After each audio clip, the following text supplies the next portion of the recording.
Hey everybody, Dave Rollins here. So this video is a very quick and concise review of the Kodak Gold 120 that was released.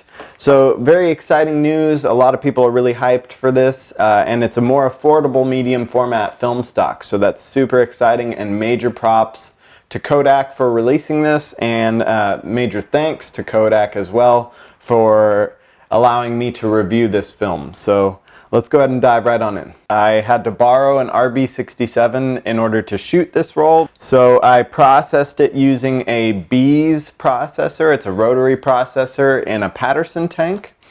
I developed 2 rolls, and I also shot 1 roll of Portra in a color resolution comparison. All of these images were digitized with a negative supply 120 holder.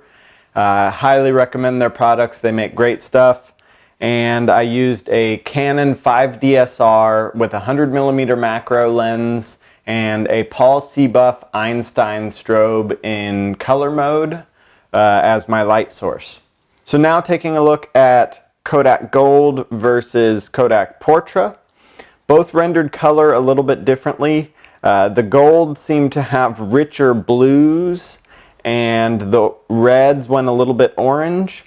And with the Portra, the reds were really vibrant and the blues had a little bit lower saturation and contrast to them, which I actually liked. And I think, you know, you could pick the right film stock for the scene that you're shooting. Taking a look at the resolution of Gold versus Portra, it holds up really well. It had a little bit more grain. The Portra was finer grain, but I'd say that they're pretty comparable. And I mean, this is medium format film, so they're both really, really nice, really smooth.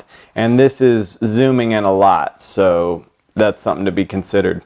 Next up is a bracketing test. So this is 2 stops underexposed, 1 stop underexposed, box speed,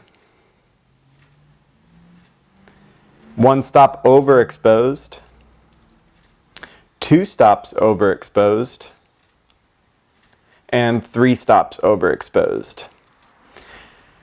Now you'll notice in looking at all of them, when you get to box speed, you get a little bit more of the shadow detail as opposed to the underexposed shots, which is to be expected. But +1, +2, and +3 all held up really, really nicely and gave you more shadow detail. So as with all negative films, this has a tremendous amount of latitude. Now let's go ahead and dive on in to look at some real-world examples of this film.